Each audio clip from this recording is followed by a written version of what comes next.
तक हमने जो बात की थी,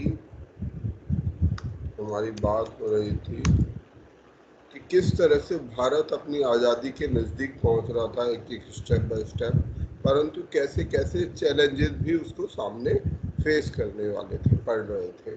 भारत की आज़ादी का एक कारण डेफिनेटली भारत में जो राष्ट्रीयता का आंदोलन था, राष्ट्रीयता का आंदोलन, नेशनलिज्म जो भारत में जो जिसका उद्भव हुआ, लोगों में कॉमनैलिटी, एक विचार की एकता पैदा हुई कि हाँ, हमें विदेशी शक्तियों के अधीन नहीं रहना।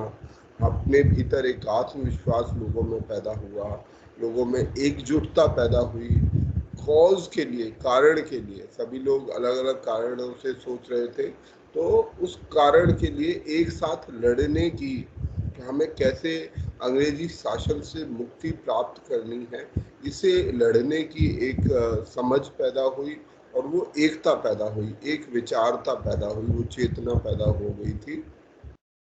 तो सबसे महत्वपूर्ण ये है, और ये चेतना आम जन में भी थी, स्टूडेंट्स में थी, महिलाओं में आई, और यहाँ तक कि जो हमारे सैनिक थे, जो भारत के सैनिक ब्रिटिश सेना में काम करते थे, वो भी इन चीज़ों को धीरे धीरे एक्सेप्ट कर रहे थे, और इस हद तक एक्सेप्ट कर रहे थे कि आईएनए के और रॉयल इंडियन म्यूटिनी के हमने उसमें देखा कि कैसे उन्होंने अपने एम्प्लॉयर, जो उनको नौकरी दे रहा था, क्योंकि अपने एम्प्लॉयर के खिलाफ जाना बहुत हिम्मत का काम होता है, खासतौर में ब्रिटिश जो उस समय एक बहुत बड़ी शक्ति भी माने जाते थे, तो उनके खिलाफ जाने का साहस उन्होंने जोड़ा। ये बहुत महत्वपूर्ण था हमारे राष्ट्रवादी आंदोलन के लिए कि हमारा राष्ट्रवादी आंदोलन अपने चरम पर था। पर इस राष्ट्रवादी आंदोलन के साथ साथ और भी कई कारण थे जो भारत के इस समय की स्थिति को प्रभावित कर रहे थे। जैसे एक दूसरा कारण था कि राष्ट्रवादिता के साथ साथ सांप्रदायिकता ने भी जन्म ले लिया था। सांप्रदायिकता भी अब पूरी तरह से भारत के भीतर जो है व्याप्त होने लगी थी। देश हित से आगे लोग व्यक्तिगत हित या जो समुदाय का हित है उसको ऊपर तरजीह दे रहे थे, अपनी अपनी कम्युनिटीज़ को, कि ये हमारा समाज है, हमें तरजीह देनी चाहिए, और हम एक बैलेंस नहीं बना सके, जिसके कारण देश में सांप्रदायिकता उत्पन्न हुई। और एक तीसरी चीज़ जो बहुत महत्वपूर्ण है कि ब्रिटिश जो साम्राज्यवाद था वो और भी कई कारणों से, अपने ही कारणों से कमज़ोर हो रहा था, कमज़ोर हो चुका था, बहुत कमज़ोर हो चुका था। और जो ग्लोबल ऑर्डर था, वैश्विक व्यवस्था थी, वो पूरी तरीके से बदल चुकी थी। तो इन सभी कारणों ने भारत की आज़ादी का रास्ता प्रशस्त किया। उसमें कई चैलेंजेस भी फेस हो रहे थे कि किस तरीके के जो मुश्किलात जो है इसके बाद यहाँ पर आ रही थी।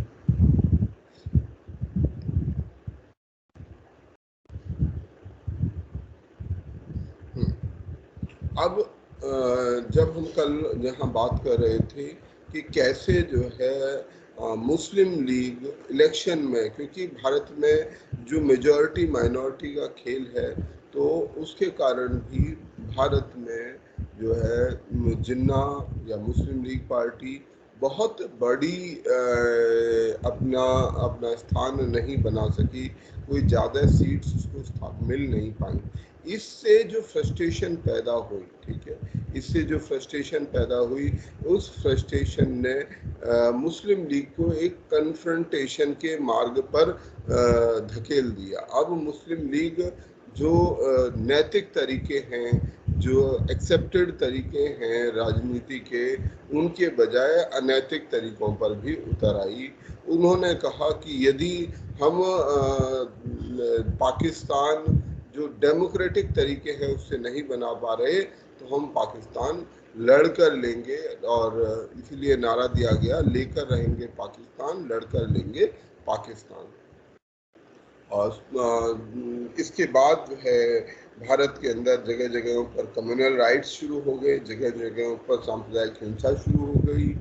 बिहार में, बंगाल में कई स्थानों पर जो है इस प्रकार की हिंसा शुरू हो गई, सांप्रदायिक हिंसा। और दूसरी तरफ जो राज्य व्यवस्था थी वो भी बहुत कमजोर हो रही थी, क्योंकि इंग्लैंड जो ब्रिटिश शासक थे, जो ब्रिटिश ऑफिसर थे, वो इस मूड में थे कि हमें जाना है तो हम जाने के लिए तैयार हैं, तो वो उस पैकिंग की तैयारी में थे। तो इसलिए लोगों के भीतर, लोगों को उनके हाल पर छोड़ दिया गया और एडमिनिस्ट्रेशन, प्रशासन ने कोई विशेष कदम नहीं उठाए इस हिंसा को रोकने के लिए। इन्हीं हालातों में वेबल का कार्यकाल खत्म हुआ, लॉर्ड वेबल का कार्यकाल खत्म हुआ और माउंटबेटन यहाँ भारत में आए। परंतु जो उनके प्लान थे वो भी उनके ऊपर भी एक सहमति शुरुआत में नहीं बन पाई, बाद में धीरे धीरे बनी, तो उसकी हम चर्चा करते हैं। अभी तक हम देख रहे थे क्रिप्स मिशन फेल हुआ, सीआर फॉर्मूला फेल हो गया, देसाई लियाकत फेल हो चुका था, Desai Liaquat pact, cabinet mission fail हो चुका था, तो ये सभी बारी बारी करके फेल हो चुके थे। 1946 में जो इलेक्शन हुआ उसमें मुस्लिम पॉपुलेशन के 97% हिस्से ने, बंगाल की जो 97% आबादी थी उसने मुस्लिम लीग के पक्ष में वोट दिया। इसके बावजूद जो है कांग्रेस मेजॉरिटी में आई। तो ये बेसिकली एक बड़ा, जिस चीज को मैं पहले भी कह रहा था कि ये जो होता है, जो इलेक्शन वाले जो FPTP सिस्टम होता है, जिसमें हम डिसीजन लेते हैं कौन विजयी हुआ, जिसके पास ज्यादा वोट की संख्या है, ये उसी का परिणाम था कि 51% भी यदि किसी के पास वोट है जो कि केवल दूसरे से 1% ज्यादा है, तो यदि एक वोट भी ज्यादा है वो जीत जाएगा। तो ऐसे में बहुसंख्यक, जबकि अगर देखें कि एक पूरा का पूरा समुदाय एक साथ वोट कर रहा था, 97% वोट एक विशेष समुदाय का मिल रहा था, उसके बावजूद वो प्रतिनिधित्व हासिल नहीं कर पाए। और जब प्रतिनिधित्व हासिल नहीं हुआ तो उन्होंने कन्फ्रंटेशन का रास्ता अपना लिया। उन्होंने कैबिनेट मिशन प्लान को रिजेक्ट कर दिया, मानने से मना कर दिया, जो आखिरी मौका था। कैबिनेट मिशन प्लान आखिरी मौका था। यदि भारत के जो नेतागण थे वो समझदारी से काम लेते तो शायद अगर कैबिनेट मिशन प्लान को एक्सेप्ट किया गया होता तो भारत की तस्वीर आज अलग होती, भारत विभाजित नहीं होता, करोड़ों लोगों को अपनी जान से हाथ नहीं धोना पड़ता और भारत की व्यवस्था काफ़ी अलग हो सकती थी। कैबिनेट मिशन प्लान में ग्रुपिंग का कॉन्सेप्ट था, सभी को याद होगा, ग्रुपिंग का कॉन्सेप्ट था, जिसमें 3 ग्रुप ABC, ठीक है, समुदायों के आधार पर ग्रुपिंग का कॉन्सेप्ट था। वीक सेंटर की बात थी कि सेंटर के पास शक्तियां रिलेटिवली सीमित होंगी और बाकी जो रिमेनिंग शक्तियां हैं वो प्रांतों के पास होंगी। तो ये एक आखिरी कोशिश थी, परंतु हमारे जो नेतागण हैं वो जिस भी कारण से हम माने वो एक सहमति बनाने में असफल हुए, वो एक राय पर सफल नहीं हो पाए, और अगर होते तो व्यवस्था बदल सकती थी। खैर इतिहास है, हम उसको नहीं बदल सकते। मुस्लिम लीग ने न केवल इसको रिफ्यूज किया, परंतु जो अंतरिम सरकार बनाई गई, इंटरिम गवर्नमेंट बनी, उसमें भी ज्वाइन करने से, और संविधान सभा जो बनाई जानी थी उसमें भी ज्वाइन करने से रिफ्यूज कर दिया। जहाँ तक मुझे याद है, टोटल जो सीटें थी 1946 के इलेक्शन में, जिसके आधार पर बाद में संविधान सभा भी बनी, तो इस इलेक्शन में 396 सीटों में से केवल 99 सीटें मुस्लिम लीग को मिली थी। 297 सीट्स भारत के अंदर थी, मतलब 99 सीटें ऐसी थी जो पाकिस्तान में गई।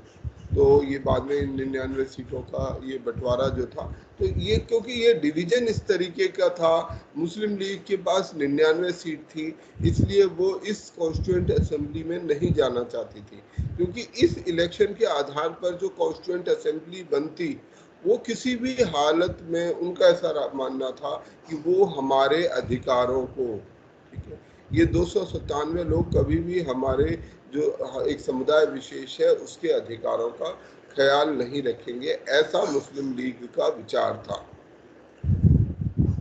दूसरी तरफ कांग्रेस ने भी जो है सेपरेट स्टेट, जो मुस्लिम की सेपरेट स्टेट की मांग थी, उसको रिजेक्ट कर दिया। इसके कारण जो स्थिति पैदा हो गई, जिसमें मुस्लिम लीग और कांग्रेस किसी भी तरह से किसी भी प्रकार की सहमति पर नहीं पहुंच पा रहे थे और बिल्कुल कन्फ्रंटेशन का रास्ता आ गया था, तो मुस्लिम लीग ने कन्फ्रंटेशन की जो पॉलिटिक्स, टकराव की राजनीति शुरू करी। 16 अगस्त 1946 को कलकत्ता के अंदर एक जनरल स्ट्राइक कॉल की गई और ये जो नारा हमने कहा था, लेकर रहेंगे पाकिस्तान, लड़कर लेंगे पाकिस्तान, ये नारा दिया गया। जगह जगह मीटिंग्स हुई, मुस्लिम लीग ने कई जगह अपनी अपनी मीटिंग्स की। जहाँ जहाँ मुस्लिम लीग का शासन था, मुस्लिम लीग प्रतिनिधित्व में थी क्योंकि वो गवर्नमेंट पहले से चली आई थी, वहाँ पब्लिक हॉलीडे घोषित की गई।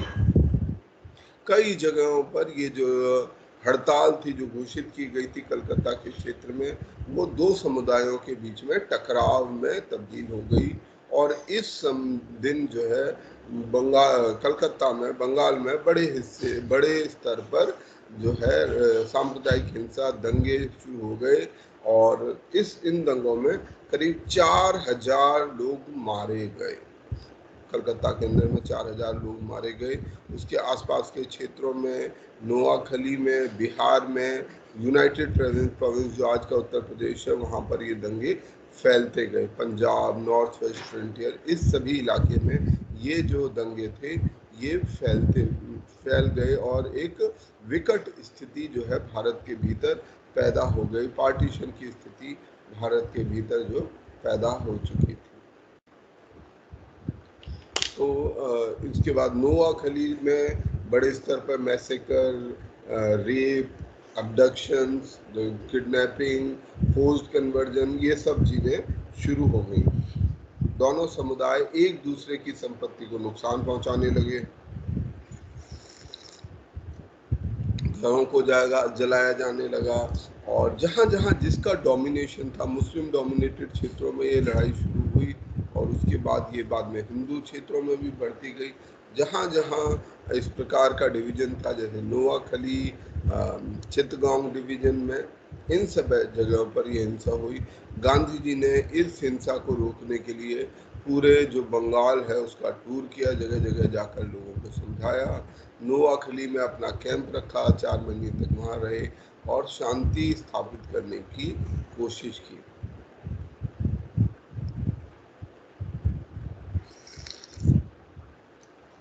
तो कुल मिला के इसके बाद की घटनाओं में कैबिनेट मिशन जो आया था भारत में, वो फेल हो चुका था।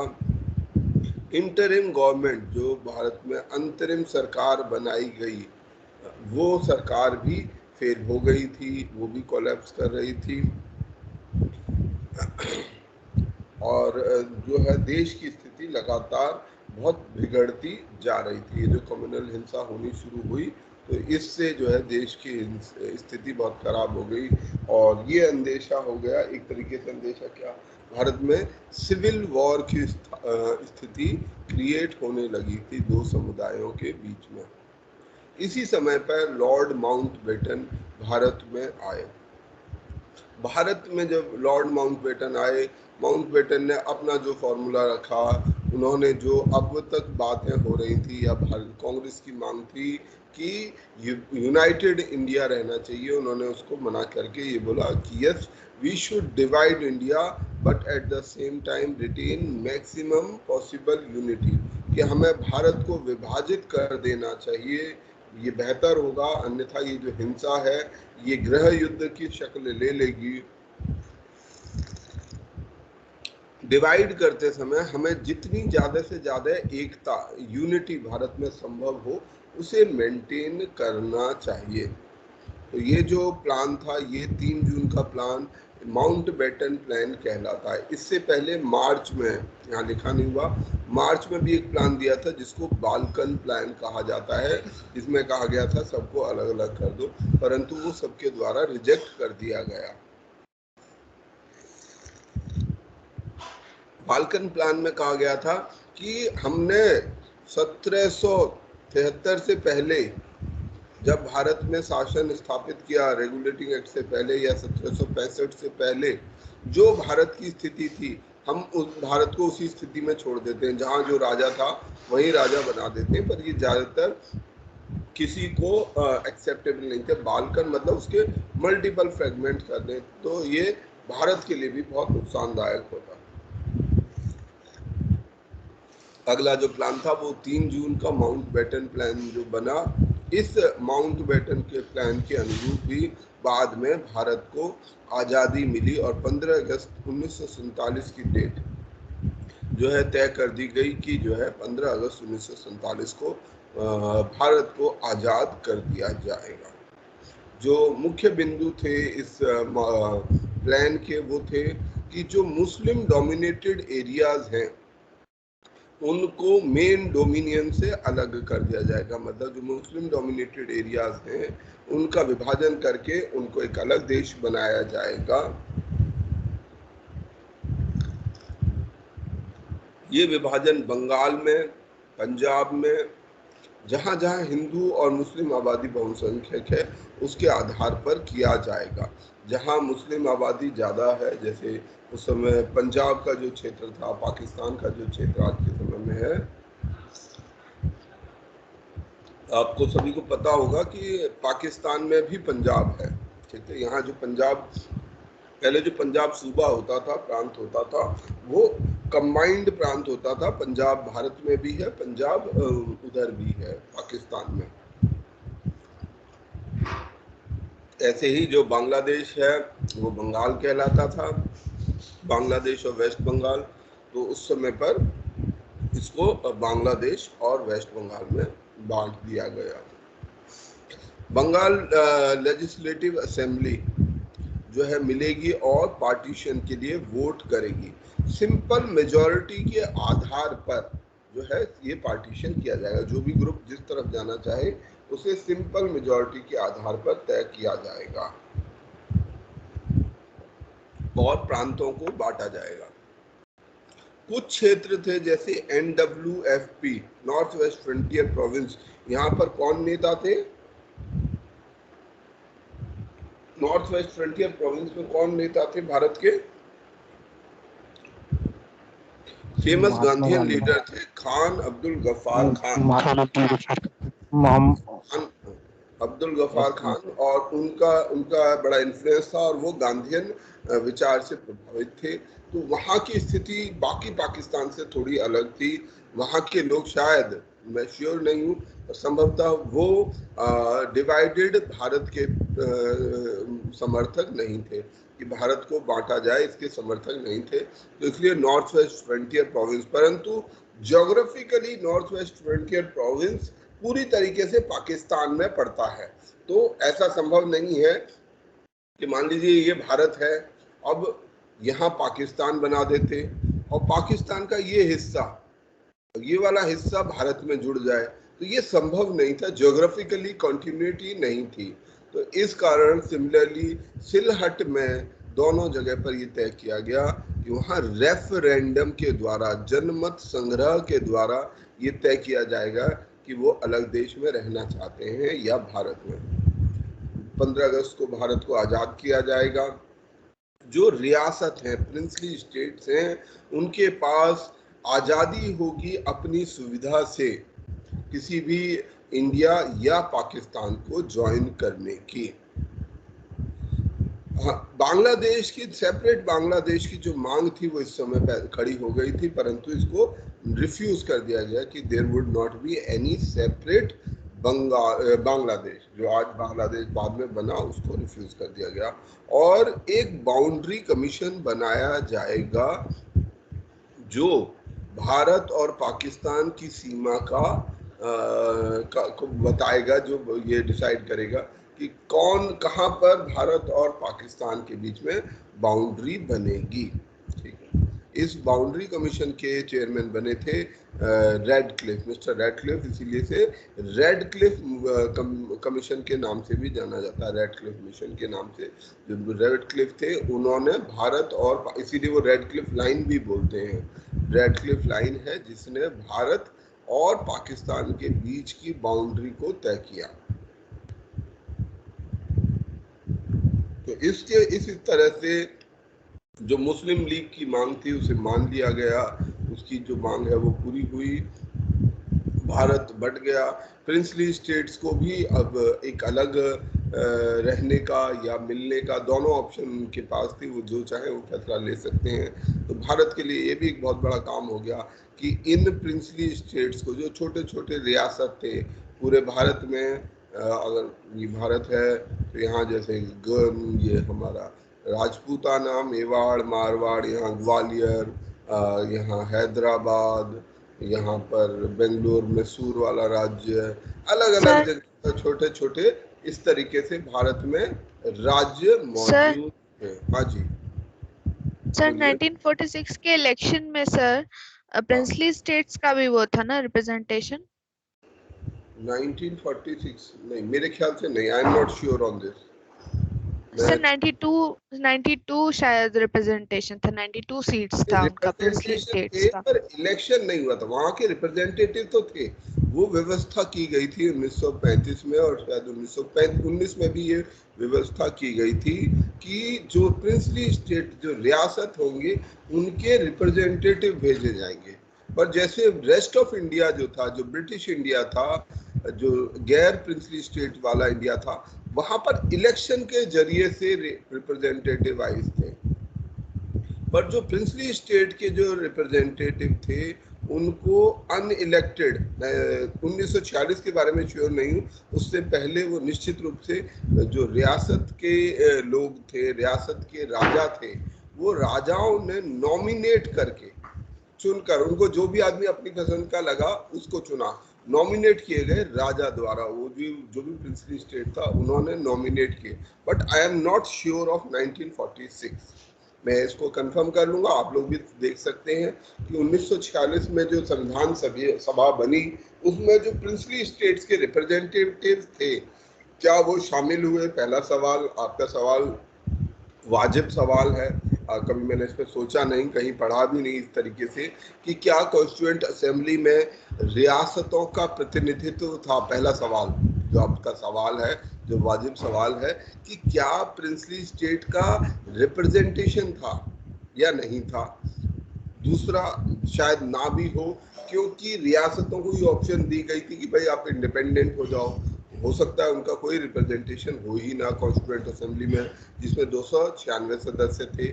दूसरा, यदि था तो क्या वो इलेक्टेड थे, क्योंकि इलेक्शन का कॉन्सेप्ट प्रिंसली स्टेट में कभी नहीं आया। ये इलेक्शन का कॉन्सेप्ट केवल और केवल ब्रिटिश इंडिया के लिए हुआ करता था।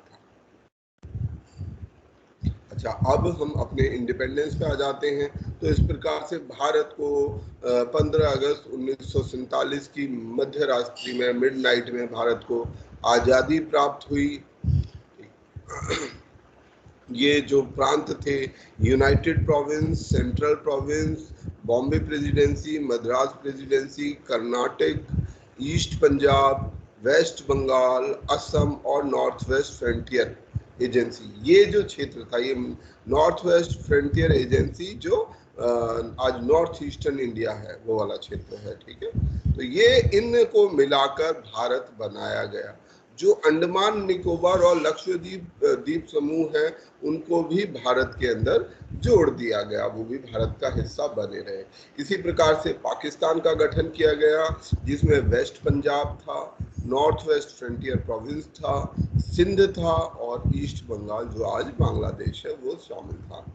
सभी प्रिंसली स्टेट्स को ये आज़ादी दी गई कि वो जो है सभी तरीके की जो ब्रिटिश ट्रीटीज है उनसे मुक्त हैं, और वो अपना डोमिनियन में जुड़ना, कि उन्हें भारत में जुड़ना है या पाकिस्तान में जुड़ना है या नहीं जुड़ना, ये उनका खुद का फैसला होगा।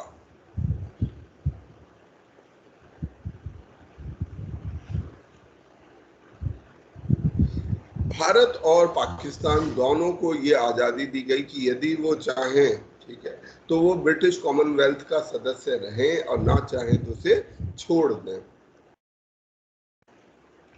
और ये दोनों जो डोमिनियन है, ये पूर्ण तरह इन्हें पूरी संप्रभुता हासिल थी अपने इंटरनल अफेयर्स में, फॉरेन अफेयर्स में, नेशनल सिक्योरिटी में। और जो पर कुछ समय के लिए मतलब ये ब्रिटिश मोनार्क को इनका हेड ऑफ स्टेट बनाया गया। जो रानी थी इस समय उसको हेड ऑफ स्टेट बनाया गया, जो कि भारत में गवर्नर जनरल ऑफ इंडिया के थ्रू और गवर्नर जनरल ऑफ पाकिस्तान के थ्रू इन दोनों डोमिनियंस में अब वो इलेक्ट रहेगी। तो यानी कि 1950 तक, जब तक हमने अपना संविधान नहीं अपनाया, तब तक भारत में मोनार्क कौन था? क्वीन थी। थ्योरेटिकली जो क्वीन का शासन, प्रेसिडेंट जो है क्वीन का शासन था। और क्वीन किसके थ्रू शासन कर रही थी? Through governor general of India. तो गवर्नर जनरल ऑफ इंडिया आजादी के बाद माउंटबेटन रहे, और उसके बाद रहे थे राजगोपालाचारी, मुझे नाम याद नहीं, क्या नाम था उनका? लास्ट गवर्नर जनरल कौन? सी गोपालाचारी, राजगोपालाचारी थे। राजगोपालाचारी था। ठीक है, तो गवर्नर जनरल वो बने 48 तक शायद माउंटबेटन रहे थे। 48 के बाद में सी राजगोपालाचारी भारत के गवर्नर जनरल बने। ठीक है, तो इस समय पे प्रेसिडेंट, अगर कोई पूछे कि 1948 से 1950 के बीच में भारत का प्रेसिडेंट कौन था या भारत को का हेड कौन था, तो आप क्या उत्तर लिखोगे? जवाहरलाल नेहरू, अगर मैं ये ऑप्शन दूं आपको, और कोई भी ऑप्शन ले दो, वल्लभ भाई पटेल, क्वीन ऑफ इंग्लैंड, तो क्या ऑप्शन लोगे आप? Queen of England. ये सवाल ऐसा सवाल है कि मेरे ख्याल से आप 50 इंटेलेक्चुअल बच्चों से पूछोगे, वो उनको गलत कर देंगे।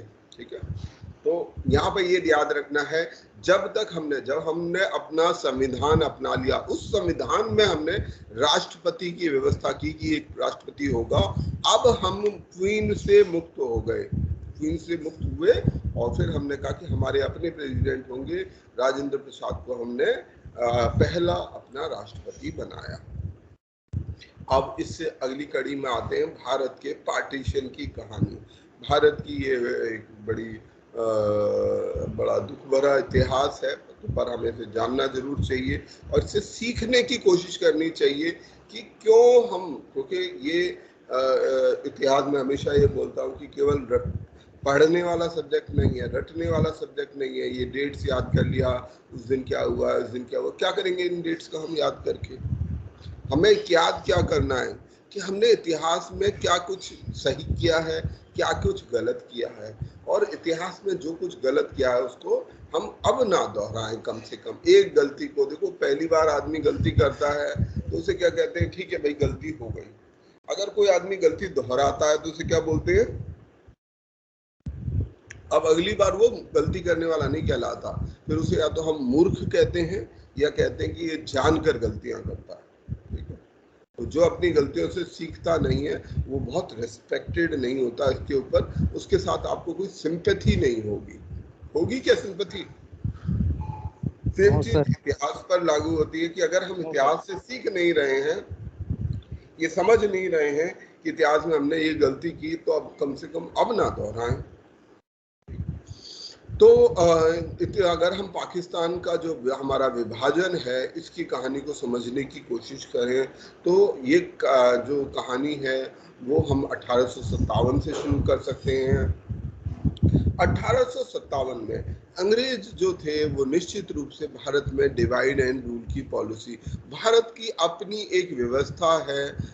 मुस्लिम शासन भारत में 1200 एडी के बाद शुरू हुआ और लगातार चलता रहा। औरंगजेब, बाद में बहादुर शाह जफर तक जो है 1857 तक भारत जो नॉर्थ इंडिया है, बाकी साउथ इंडिया में, ईस्टर्न इंडिया में अभी भी अलग अलग समुदाय के लोग शासन करते रहे, पर भारत में जो नॉर्दर्न इंडिया हिस्सा है, मतलब इसके अलावा भी छोटे राजा थे, इधर राजस्थान में अपने हिंदू राजा थे, मध्य प्रदेश के कई इलाकों में।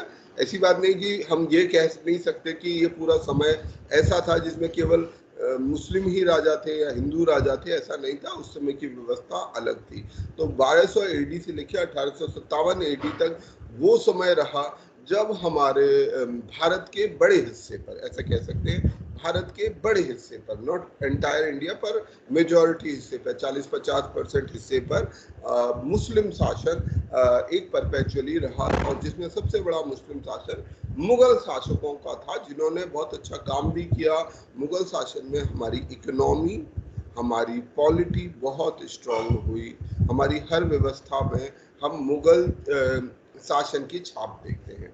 और मुस्लिम शासक एक तरीके से अलग थे, क्योंकि यहाँ इनका उद्देश्य कोई लूटना नहीं था, बल्कि धीरे धीरे इन 700 सालों के भीतर में ये समुदाय भारत का, जिसमें पाकिस्तान, बांग्लादेश भी शामिल है, ये समुदाय भारत का हिस्सा बन चुका था। अब एक नया इंडिया, 1857 में जो भारत था वो एक नया इंडिया था। वो एक नई भाषा बोलता था जिसे उर्दू बोलते हैं, जो कि मुस्लिम भाषा भी नहीं थी, ये यहीं पैदा की गई, जिसमें हिंदी और फारसी का मेल था। वो नई भाषा पैदा हुई, लोगों की संस्कृति अलग थी, एक ही गांव में दोनों तरीके के लोग रहते थे, अपने जो फेस्टिवल्स है, एक कॉमन कल्चर, ठीक है, हमने एक बना लिया था। इस समय तक आते आते हमने साथ रहने की एक संस्कृति अपना ली थी, और साथ साथ हम अपने कॉमन कॉज के लिए भी एक साथ ही लड़ते थे। बेशक हम अपने घरों में अलग अलग पूजाएं करते होंगे, कोई नमाज पढ़ता होगा,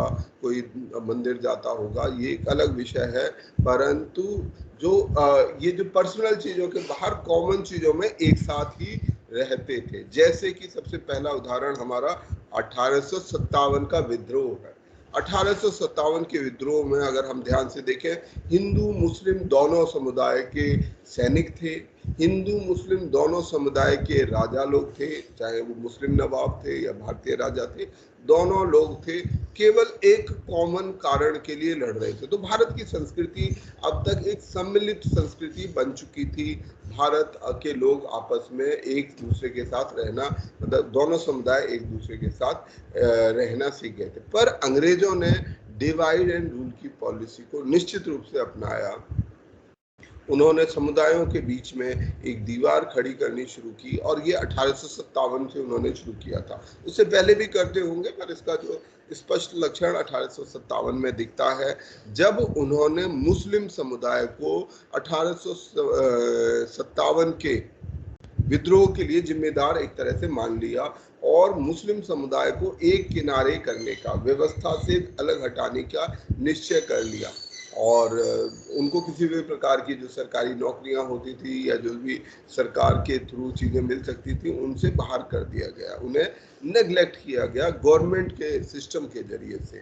तो इस बात को जो है मुस्लिम समुदाय के जो लीडर्स थे उन्होंने समझा, और इसमें सबसे पहले थे सर सैयद अहमद खान। उन्होंने इस बात को समझा। उन्होंने ये भी समझा कि मुस्लिम समुदाय जब तक एजुकेटेड नहीं होगा, जैसे बंगाल में एजुकेशन और इस तरीके की चीजें हो रही थी, पर मुस्लिम समुदाय अभी भी लेस एजुकेटेड था, लेस इन्फॉर्म था, लेस रैशनल था, वो रैशनैलिटी की ओर नहीं जा रहा था। तो सर सैयद अहमद खान ने ये एजुकेशन की बात की, और समाज को, क्योंकि उस समय ब्रिटिश शक्ति बहुत बड़ी शक्ति होती थी 1857 में या 1800, इस समय पर ब्रिटिश को हराने का सवाल भी कोई नहीं सोचता था। कोई ये सोचता ही नहीं था कि ये हो भी सकता है, संभव ही नहीं था, इसलिए ये सोचता ही नहीं था।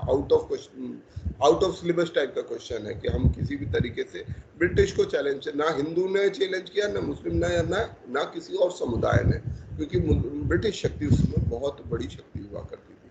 तो सर सैयद अहमद खान ने एक रिकंसिलिएशन का एक ऐसा पाथ चुना कि हम जो है कैसे एक साथ हम अपने इस समुदाय के लिए जो है अपने लिए कैसे रियायतें प्राप्त करें, और जो ये रिबेलियन के जो हालात के समय जो 1857 में हुआ उसको कैसे रिवर्ट किया जाए और मुस्लिम समुदाय को भी चीज़ों में मौका मिले, सरकारी नौकरियों में मौका मिले, एजुकेशन में मौका मिले। तो इसके लिए उन्होंने एक प्रयास करना शुरू किया। अलीगढ़ मुस्लिम यूनिवर्सिटी की स्थापना की जिससे बच्चे वहाँ पढ़ें। सरकार से नेगोशिएशन शुरू किया कि मुस्लिम्स को भी चीज़ों में तवज्जो दी जाए। और ये समय 1870-80 तक का जो समय था, जो सर सैयद अहमद खान का समय था, इस समय पर भारत के अंदर पॉलिटी जन्म ले रही थी। कांग्रेस से पहले के जो प्री कांग्रेस दल थे जिनकी हमने पढ़ी, कोई नाम बताएगा प्री कांग्रेस कौन कौन सी पॉलिटिकल पार्टीज थी कांग्रेस से पहले वाली?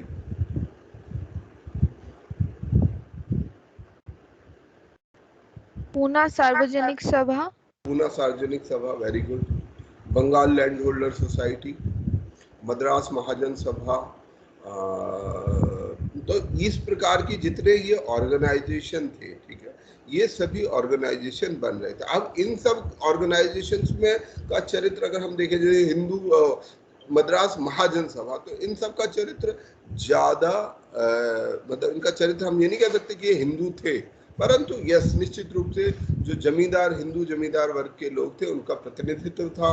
और इस प्रतिनिधित्व के कारण अंग्रेजों को अब ये लगने लगा था कि हाँ ये लोग जो है ज्यादा बदमाश हैं, ये समुदाय के लोग ज्यादा बदमाश हैं, तो वो भी मुस्लिम्स की ओर वापस जाने की ओर कीन थे। ऐसे ही समय में सर सैयद अहमद खान का ये मूवमेंट हुआ और वो उस तरफ झुके। तो ये लगातार दोनों समुदायों के बीच में काउंटर, जो बिल्ली वाली कहानी आपने पढ़ी होगी, दो बिल्लियां आपस में लड़ रही थी, बीच में एक बंदर आया, वो रोटी के लिए लड़ रही थी, तो वो दोनों की रोटी तोड़ तोड़ के, कि इधर से तोड़ता था खा जाता था, उधर से तोड़ता था खा जाता था। उम्मीद है आपने कहानी सुनी होगी। तो उसी तरीके से अंग्रेजों ने ये काम शुरू किया, दोनों समुदायों को आपस में एक दूसरे से टकराव के स्थिति में ले आए। ये चीज और बढ़ी जब एक मुस्लिम लीग की स्थापना हुई 1906 में।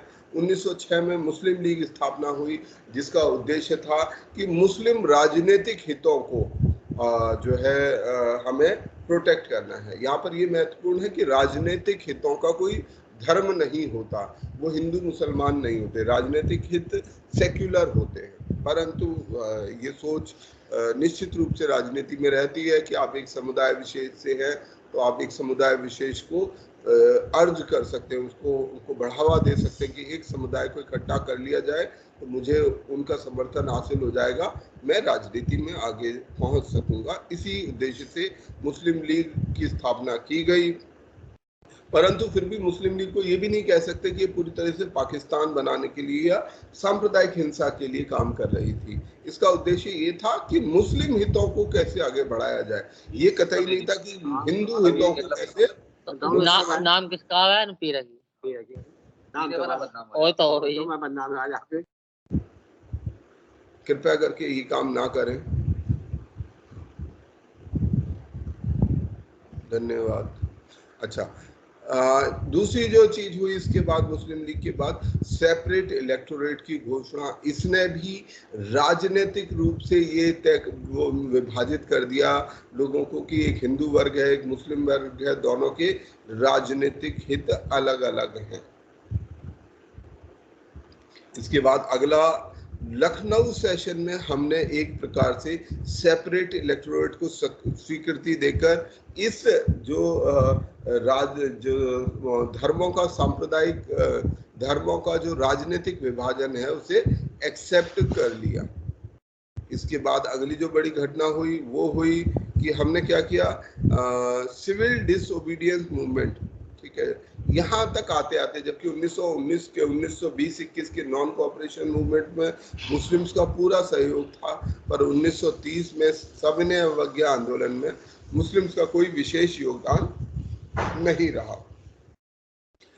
एक स्वायत्त क्षेत्र, आजाद नहीं, स्वायत्त क्षेत्र की मांग 1930 में इकबाल के लिए, इकबाल के द्वारा की गई, जो एक फेमस शायर भी थे। इसी तरीके की मांग पर एक अलग देश की मांग, पाकिस्तान का एक आइडिया ये दिया गया कैम्ब्रिज के एक स्कॉलर रहमत अली के द्वारा, जिन्होंने कहा कि पंजाब, अफगानिस्तान, कश्मीर, सिंध, बलूचिस्तान को मिलाकर एक अलग देश बना दिया जाना चाहिए जिसका नाम पाकिस्तान हो।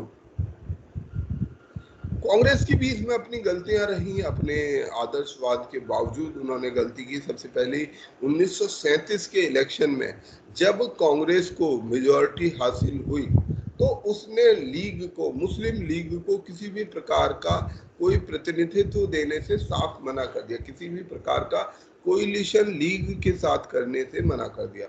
इसने भी ये बात जाहिर कर दी कि कांग्रेस का जो चरित्र है वो एक तरफा है। इस उसने, क्योंकि यहाँ पर कांग्रेस को अपनी मैग्नेनिमिटी दिखानी चाहिए थी, बड़प्पन दिखाना चाहिए था। मेजॉरिटी समुदाय से जुड़े होने के कारण यदि वो थोड़ा बड़प्पन दिखाते और सबको एक साथ लेकर चलते, ताकि किस समाज के किसी भी हिस्से को ये एहसास नहीं होना चाहिए कि हम पीछे छूट रहे हैं, हमारी कोई पहचान नहीं है या हमारा कोई प्रतिनिधित्व नहीं है। क्योंकि जब ऐसा होता है कि समाज का कोई भी हिस्सा ये समझने लगे कि हाँ हमारे को नेग्लेक्ट किया जा रहा है, हमें डिस्क्रिमिनेट किया जा रहा है। मैं हमेशा से ये बात समझता हूँ कि इंसान को इतनी परेशानी किसी भी चीज के वायलेंस से नहीं होती है। आप कोई गलत चीज करो पर सबके साथ बराबर कर दो, सबको पीट दो, तो शायद लोगों को इतनी आपत्ति नहीं होती। अगर हो जो हो वो सबके साथ हो तो लोगों को इतनी दिक्कत नहीं होती। पर अगर आप सेलेक्ट करके किसी 2-4 लोगों को सेलेक्ट करके काम करो तो लोगों को निश्चित रूप से प्रॉब्लम होती है। ऐसा जो है हमारे यहाँ पर भी हुआ। तो हमें सभी समुदाय को साथ लेके चलना चाहिए था, परंतु कांग्रेस ने ये भूल की। इसके बाद लाहौर सेशन हुआ मुस्लिम लीग का, जिसमें थ्योरी ऑफ 2 नेशंस को मुस्लिम लीग ने आगे बढ़ा दिया, क्योंकि उसने एक तरह से अपनी जो पूरी सांप्रदायिक सोच थी उसको स्थापित करने की कोशिश की। 1942 में जब क्विट इंडिया आंदोलन हुआ उसने कहा डिवाइड एंड क्विट। अब वो पूरी तरह से कन्फ्रंटेशनल पॉलिटिक्स में आ चुके थे मुस्लिम लीग। उसके बाद डायरेक्ट एक्शन डे जो हमने अभी बोला था 16 अगस्त 1946 को डिक्लेयर कर दिया कि हम जो है पाकिस्तान लेकर रहेंगे। बेशक हम वहाँ नहीं जीत पाए हैं, जो इलेक्शंस है उसमें हम नहीं जीत पाए हैं, पर हम अन्य रास्तों से पाकिस्तान बनाएंगे, लेकर रहेंगे पाकिस्तान, लड़कर लेंगे पाकिस्तान। तो यहाँ से हिंसा की शुरुआत हुई, बड़े स्तर पर हिंसा होनी शुरू हुई और इस तरीके की डिविजिव पॉलिसी जो है और शार्प होने लगी। परंतु अभी भी 1946 में भी पाकिस्तान का आइडिया बहुत वाइड नहीं था, बहुत इवन 15 अगस्त 1947 तक भी लोगों को ये आइडिया नहीं था। पाकिस्तान के जो बॉर्डरिंग रीजन के, उनको ये नहीं लग रहा था कि ऐसा पार्टीशन होगा, परंतु अंत में जब हुआ तो उसके बड़े ही गंभीर परिणाम निकले। कुछ जो है ऐसे भी संप्रदाय, हिंदू संप्रदाय के भी ऐसे लोग थे जैसे जिन्हां शुद्धि मूवमेंट शुरू हुए, जिससे मुस्लिम्स को आपत्ति हुई, जो कि तबलीगी मूवमेंट और तंजीम मूवमेंट के विरोध में शुद्धि मूवमेंट शुरू हुए। कुछ ऐसे ऑर्गेनाइजेशंस भी बने जिनके कारण ये जो अलगाव की स्थिति है थोड़ी सी और ज़्यादा बढ़ी। और बाद में जो कांग्रेस का, कांग्रेस की जो नीति रही वो केवल बातूनी रही, मतलब वो केवल रिटॉरिक रही। रिटॉरिक का मतलब आप समझते होंगे कि केवल शाब्दिक रही। कोई जमीन पर वो मुस्लिम समाज के आम जन को कांग्रेस में राष्ट्रीयता के विचार से जोड़ने में असफल रही। ये कांग्रेस की गंभीर कमी थी कि वो इस समुदाय का, एक विशेष समुदाय का भरोसा जीतने में कि हाँ हम सबको साथ लेकर चलेंगे, सबका साथ लेंगे, ये बात समझाने में असफल रहे। इसके लिए कोई विशेष प्रयास नहीं किए गए। इस समय पर इसलिए जो भारत, दिल्ली, कलकत्ता थे, ये आपस में बट गए और जगह जगह पर इस प्रकार के दंगे शुरू हो गए। ये सब हमने पढ़ लिया। गांधी जी ने काफी प्रयास किया कि जगह जगह जाकर इस हिंसा को रोका जाए। दिल्ली, उत्तर प्रदेश, यहाँ तक भी ये हिंसा फैल चुकी थी, परंतु अब लोगों के भीतर में जो हिंसा है, जो उन्माद है, वो बड़े स्तर पर पहुंच चुका था। अब भारत आजाद हुआ 15 अगस्त को। दूसरा जो चैलेंज था वो भारत के सामने ये था कि भारत के कुल एरिया का, जितना भारत का क्षेत्रफल है, उस क्षेत्रफल का 1/3 हिस्सा इन रियासतों में था। जो आज मान लीजिए ये भारत है, तो ये भारत का 1/3 हिस्सा, जिसमें अलग अलग जगह अलग अलग पॉकेट्स थे।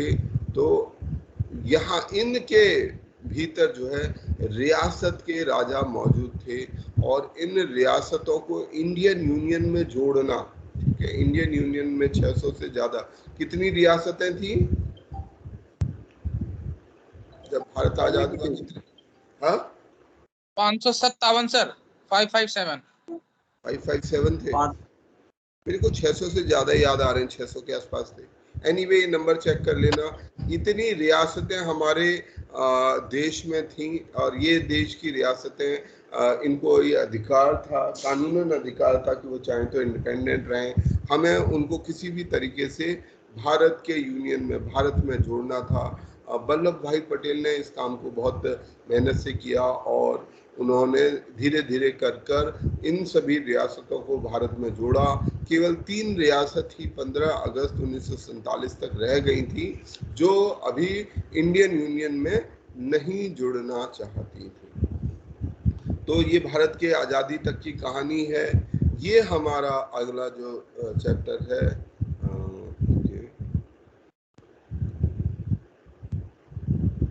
उम्मीद रखता हूँ कि 7th चैप्टर आप सभी ने पढ़ा होगा, क्योंकि ये एक क्विक रिवीजन के अलावा कुछ नहीं है, ठीक है।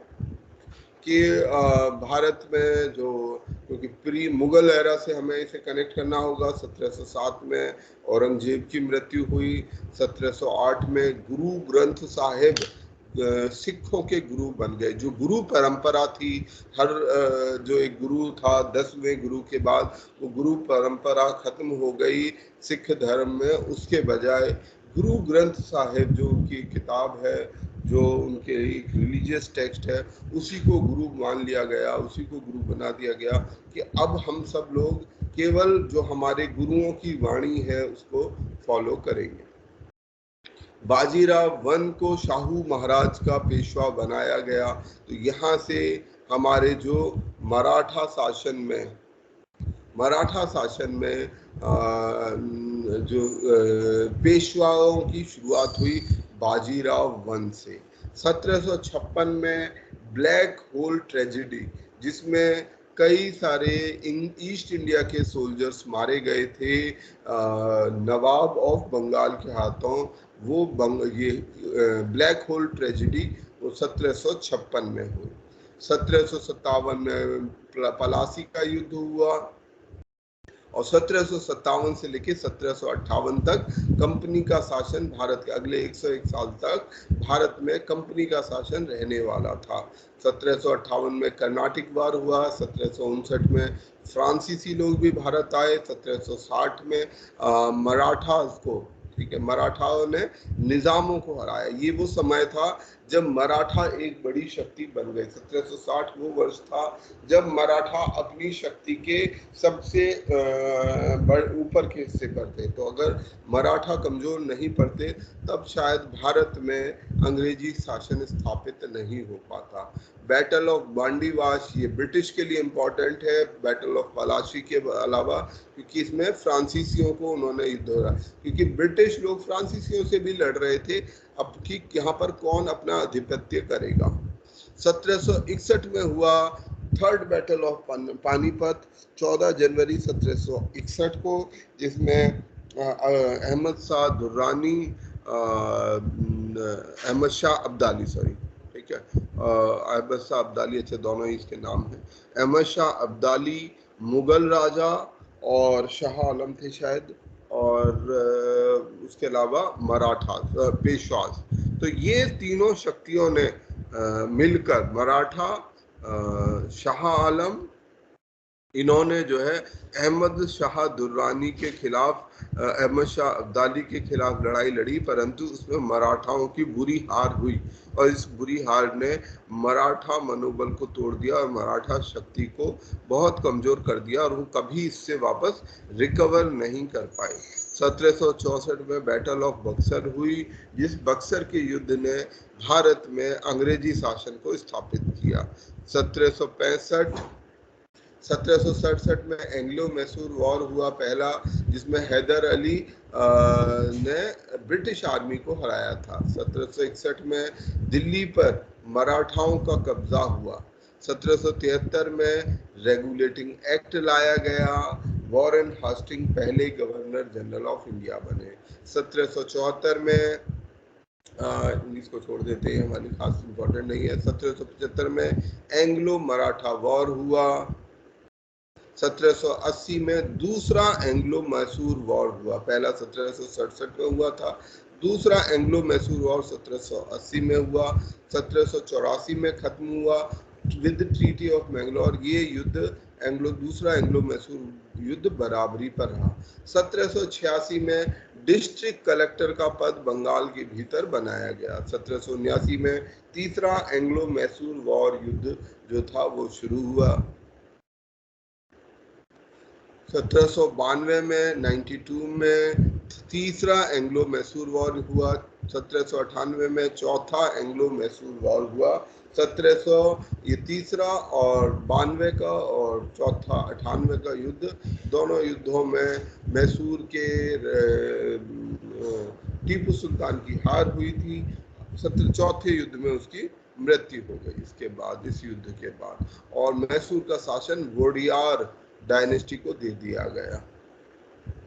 1800 में नाना फडणवीस की डेथ हुई। 1801 में महाराजा रंजीत सिंह ने खालसा रूल की स्थापना की थी। पंजाब के अंदर खालसा रूल की स्थापना की। एंग्लो मराठा वार 1803 में, 1803 से 1805 तक ये एंग्लो मराठा वॉर चला। इसने मराठा शक्ति को पूरी तरीके से लगभग खत्म किया। तीसरा युद्ध 1817 में हुआ था, जिसने कि मराठा शक्ति को पूरी तरीके से खत्म कर दिया। 1806 में वेल्लूर म्यूटिनी हुई थी। 1809 में अमृतसर के राजा रणजीत सिंह के साथ ईस्ट इंडिया कंपनी की ट्रीटी हुई। हिंदू कॉलेज की स्थापना इसी 1817 में हुई। और जो हम महत्वपूर्ण पॉइंट्स हैं उन्हीं को याद कर लेते हैं। पहला Anglo Mysore war, Anglo Afghan war 1839 में। ये एंग्लो अफगान वॉर हमेशा अंग्रेजों के लिए चैलेंज रहा। वो पूरी तरीके से डिसिसिव विक्ट्री यहाँ उन्हें कभी हासिल नहीं हुई। 1853 में कई महत्वपूर्ण घटनाएं हुई। पोस्ट ऑफिस की स्थापना की गई, रेलवे की स्थापना बॉम्बे और थाने में की गई, टेलीग्राफ लाइन की स्थापना 1853 में की गई। 1854 में जो यहाँ नहीं लिखा हुआ वो आया था भारत में वुड्स डिस्पैच। ठीक है, वुड्स डिस्पैच एक महत्वपूर्ण चीज है भारत की एजुकेशन के लिए।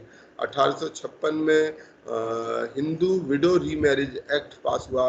1857 में हमारा जो क्रांति हुई, जो विद्रोह हुआ, सैनिक विद्रोह, वो उसकी शुरुआत हुई और बहादुर शाह जफर को पकड़ लिया गया, उसे बाहर भेज दिया गया। 1858 में 58 में भारत के अंदर में पहली 3 यूनिवर्सिटी मुंबई, मद्रास और कलकत्ता में स्थापित की गई। कितना हो रहा है? ओके, मैं ये सब छोड़ रहा हूँ, ये आप लोग खुद पढ़ लीजिएगा। मैं यहाँ से एक बार शुरू कर देता हूँ आज़ादी के बाद का, क्योंकि मेरे पास 5 ही मिनट है आज के लिए, तो मैं चाह रहा हूँ इसे ख़त्म कर दूँ। भारत की आज़ादी 1947 में हुई। उसके बाद में जो है लगातार 1948 तक ज़बरदस्त कम्युनल राइट्स चलते रहे, जिसमें लाखों करोड़ों की संख्या में लोग विस्थापित हुए और काफ़ी लोग उसमें, शायद कई लाख तो थे ही थे, कई मिलियन लोग जो है उसमें मारे गए। इसके आंकड़े को लेकर कई लोगों में आपस में मतभेद है। कि उसमें कितने लोग एक्चुअली में मारे गए थे। 1948 में महात्मा गांधी की नाथूराम गोडसे द्वारा हत्या कर दी गई। इसी समय पर पाकिस्तान के साथ हमारा पहला युद्ध शुरू हुआ over issue of Kashmir. Kashmir में पाकिस्तान ने अपनी सेना और कबीलाइयों के जरिए से कश्मीर पर कब्जा करने की कोशिश की, काफी बड़े हिस्से पर कब्जा कर भी लिया। तेलंगाना और बाकी प्रिंसली स्टेट्स भारत के यूनियन में जुड़ गए थे। 1950 में हमने अपना संविधान अपनाया। कांग्रेस पार्टी की जो पहली विजय हुई जनरल इलेक्शन के बाद 1951 में। नेशनलाइजेशन 1955 में, ये समय ऐसा था नेशनलाइजेशन का, जो चीजें प्राइवेट थी उनका राष्ट्रीयकरण किया जा रहा था।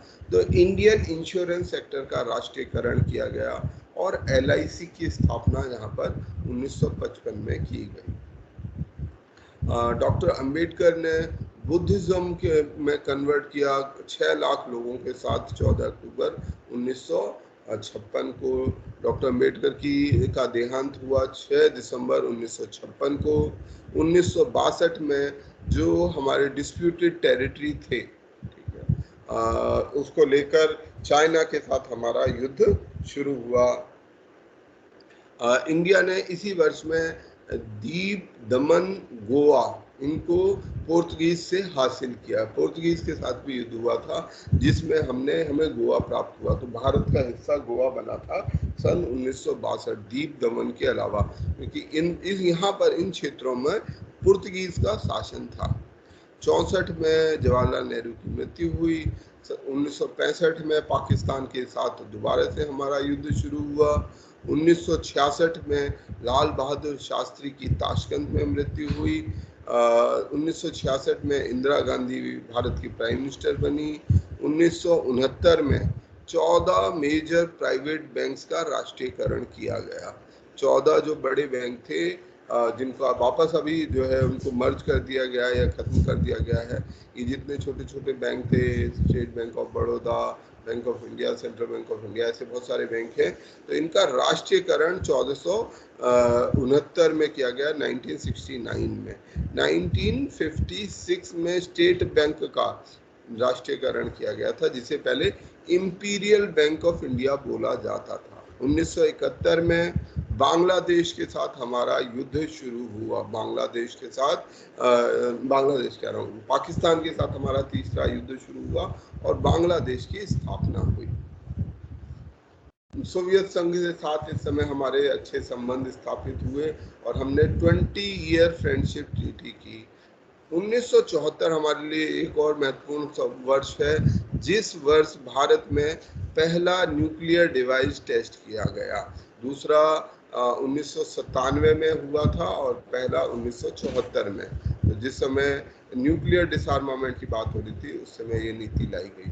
1975 में इमरजेंसी की स्थापना की गई, इमरजेंसी लगाई गई इंदिरा गांधी द्वारा, जिस समय जितने फंडामेंटल राइट्स थे उनको सस्पेंड कर दिया गया। हमारे जो फंडामेंटल राइट्स हैं इमरजेंसी के प्रावधानों के तहत सस्पेंड किया गया।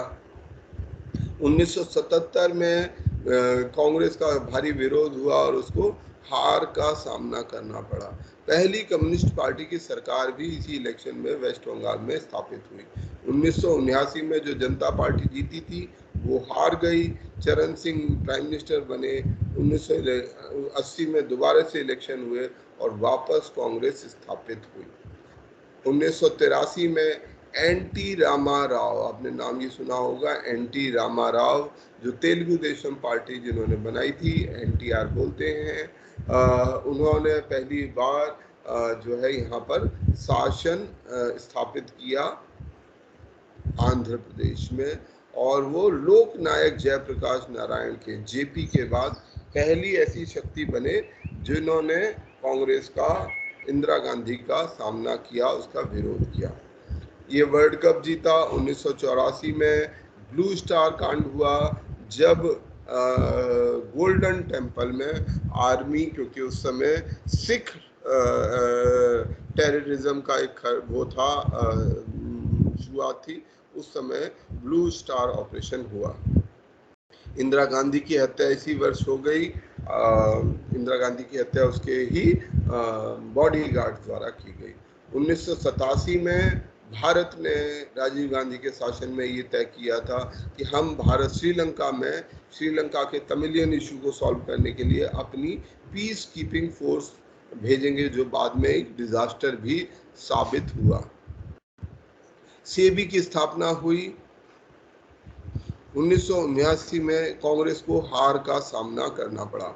1979 में नेशनल फ्रंट, जो कि बीपी सिंह द्वारा लीड किया जाता था, उसने अपनी सरकार बनाई। 1990 में जो मुस्लिम सेपरेटिस्ट ग्रुप थे, तो जो कश्मीर में जो वायलेंस की शुरुआत हुई वो यहाँ 1990 में शुरू हुई। उससे पहले कश्मीर में जो वायलेंस के हालात थे वो नहीं थे।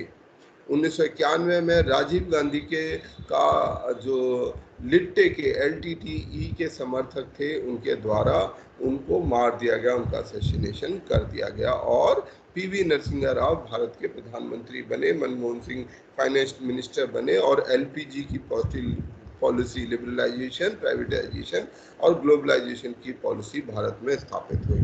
तो चलिए इसी के साथ आज की क्लास को समाप्त करते हैं। आप सभी लोग इसको अगले चैप्टर को आप देख लीजिएगा, चैप्टर 8, 9, 10 थोड़ा सा हम लोग फास्ट करेंगे ताकि हम मॉडर्न इंडिया को खत्म करके अगले हिस्से को शुरू कर सकें। हम अगले हिस्से में मेरी ओर से इकोनॉमी शुरू करेंगे। ठीक है, चलिए ठीक है, आज के लिए आप thank you sir. Thank you. Thank you, sir. Thank you sir.